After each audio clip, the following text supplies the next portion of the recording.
Don Eberto, nos platicaba, o sea, es increíble la manera como platica de todas las generaciones que han aportado su granito aquí al municipio de Cunduacán, personajes, hombres ilustres que a la Sí, postre se sí. convirtieron. Pero ¿por qué no nos remontamos un poquito más en la esencia del municipio? ¿De dónde proviene el nombre de Cunduacán? Bueno, Cunduacán ya se ha dicho al cansancio, Cunhuacán, olla, pan, culebra. ¿Por qué olla? Por la parte baja. ¿Por qué pan? Porque era lugar de agrícola, de maíz, de esto, de lo otro. ¿Por qué culebra? Porque en las partes bajas, como es allá cerca de la vía corta, era normal que hubiera culebras. Pero Cunduacán no fue la primera denominación que apareció en el lugar donde estamos hoy. La primera denominación fue Cimatán. Eso fue en 1500 y tantos. Y Cimatán fue y Cunduacán fue en 1625. ¿Y por qué apareció Cimatán? Cimatán aparece porque allá por Santana, donde vive Cárdenas, merodeaban los piratas. Y es lógico, tenían una habilidad extraordinaria los piratas para apoderarse de todo. Estaban muy bien preparados para eso. Como el que hace mal se prepara tanto en todos los tiempos, ¿no?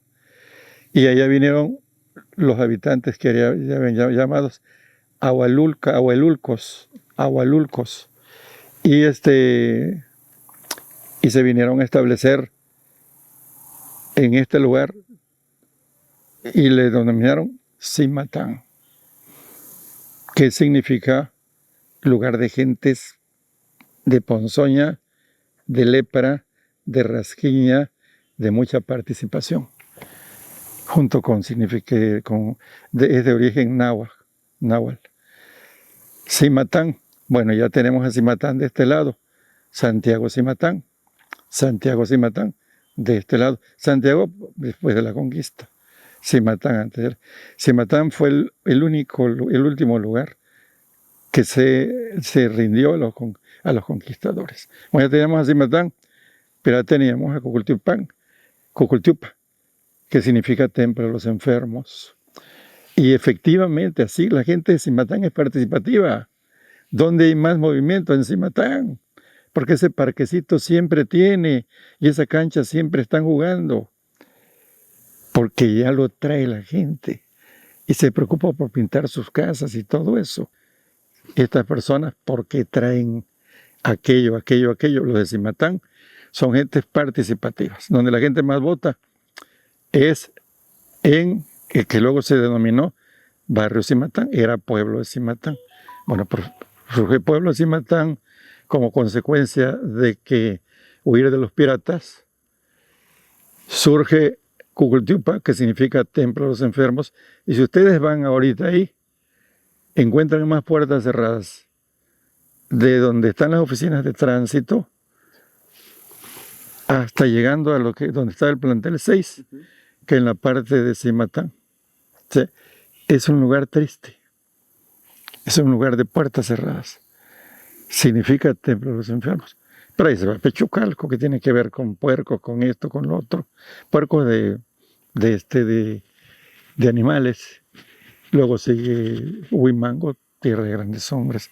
Anta, lugar de recaudadores. Cúlico, lugar de ancianos. Y por ahí va. Entonces, ya estando aquí Cimatán y estando acá Cucultupa, Cunduacán quedaba en otro lado, por Comuapa. Ahí quedaba. Pero viene la inundación que se junta con la leyenda, entre el pleito entre el Chamula y el Cunduacano. Cunduacano le llama don Alfonso Taracena, o cunduacanense, o cunduacaneco, así le llama. Eso ya es la leyenda.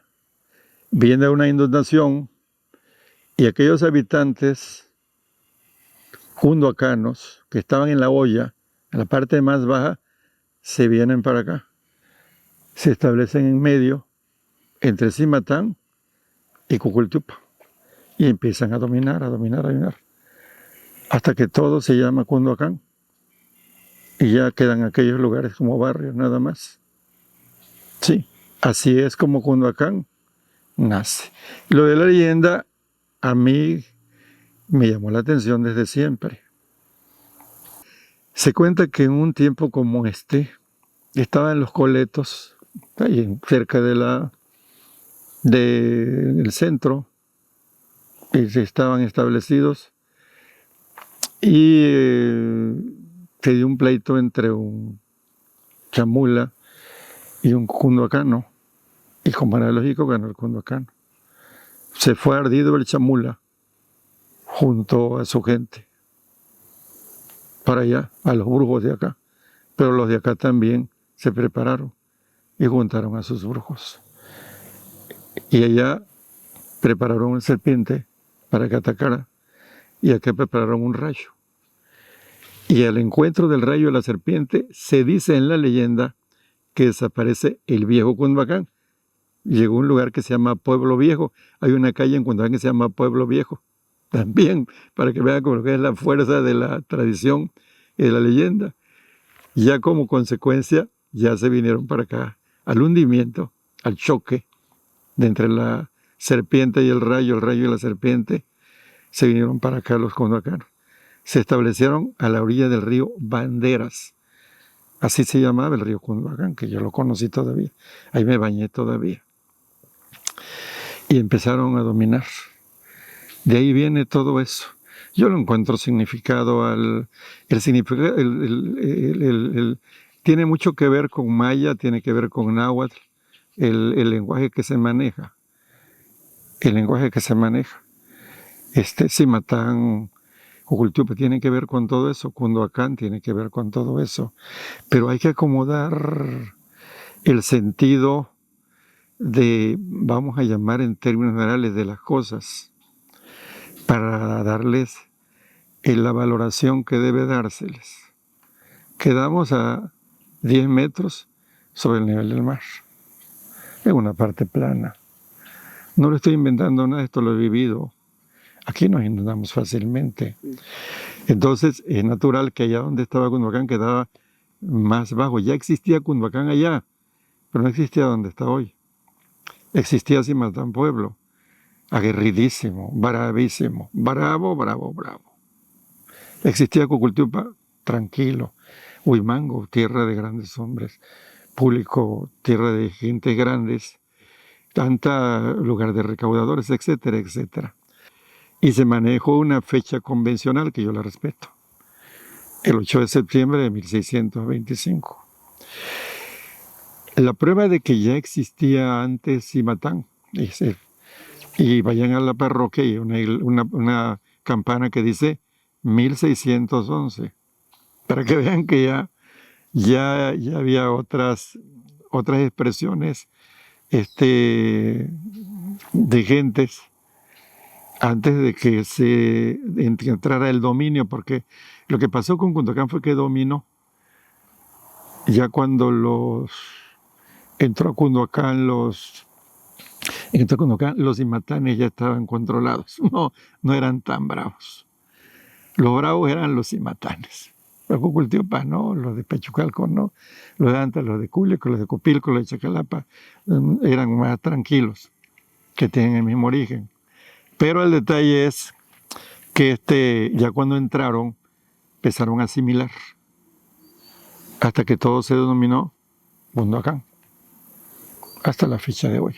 Yo desearía que todo esto se convirtiera en conversatorio educativo, que no se hizo, no se aprovechó este tiempo.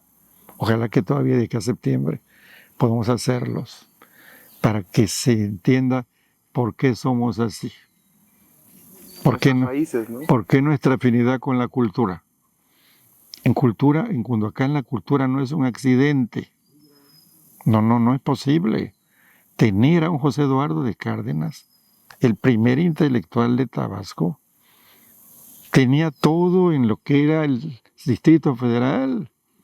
Fue director allá de alguna escuela. Allá ganó en un concurso literario. Lo ganó con unos poemas que publicó dedicados a Fernando VII, que vaya. ¿Por qué se espantaban por qué algunos se espantan de que don José Eduardo haya mencionado a veces a Fernando VII? Vaya, Hidalgo también lo mencionó. Era entendible. No podía romperse la cadena totalmente.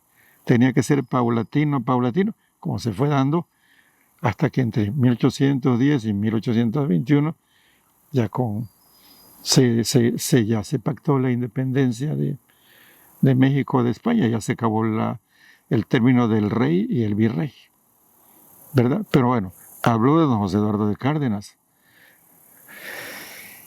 ¿Y por qué se vino a Cunduacán? Por amor. Lo tenía todo, pero tenía la inquietud de seguirse preparando. Y se fue a Guatemala a estudiar un doctorado en teología. Y ya se trajo el primer Taracena en las primeras décadas del siglo XIX, hace más de 200 años. Juan Basilio Taracena llegó como inmigrante, como indocumentado. Así llegamos todos, como indocumentados. Y amante de la cultura también. Entonces, sigo con Agustín Ruiz de la Peña, personaje terrible, tremendo, porque fue el primer gobernador constitucional del Estado, no fue por casualidad. ¿Sí? Y ahí te vas, Manuel Sánchez Mármol. Fue parte fundamental en la defensa de Tabasco en la época de los invasores, en 1863-64. ¿Por qué fundamental? Porque Sánchez Mármol no era de armas tomar, pero tenía una pluma valiente. Tan valiente que cuando estuvo en Mérida destacó en eso, con una pluma crítica. Y así cuando llegó aquí a Tabasco, hizo migas con don Gregorio Méndez, los dos con mucho sentido práctico. Quien redactaba las proclamas era Manuel Sánchez Mármol. Y la mejor novela que yo he leído de Tabasco hasta el día de hoy se llama Antón Pérez, escrita por Manuel Sánchez Mármol, y habla de la famosa batalla del Jaboctal, que hay veces que se confunde, o frecuentemente se confunde, ¿no? 1 de noviembre de 1863, batalla del Jaboctal. 11 de febrero de 1864, toma del principal de los invasores. 27 de febrero de 1864, inicio de la expulsión de los invasores. Inicio, no la expulsión total. Se fueron quedando y quedando hasta que se fueron. Pero salieron de lo que hoy es Villahermosa, que era San Juan Bautista, el 27 de febrero de 1864. Entonces, todo eso narrado de manera muy vivencial por Manuel Sánchez Mármol.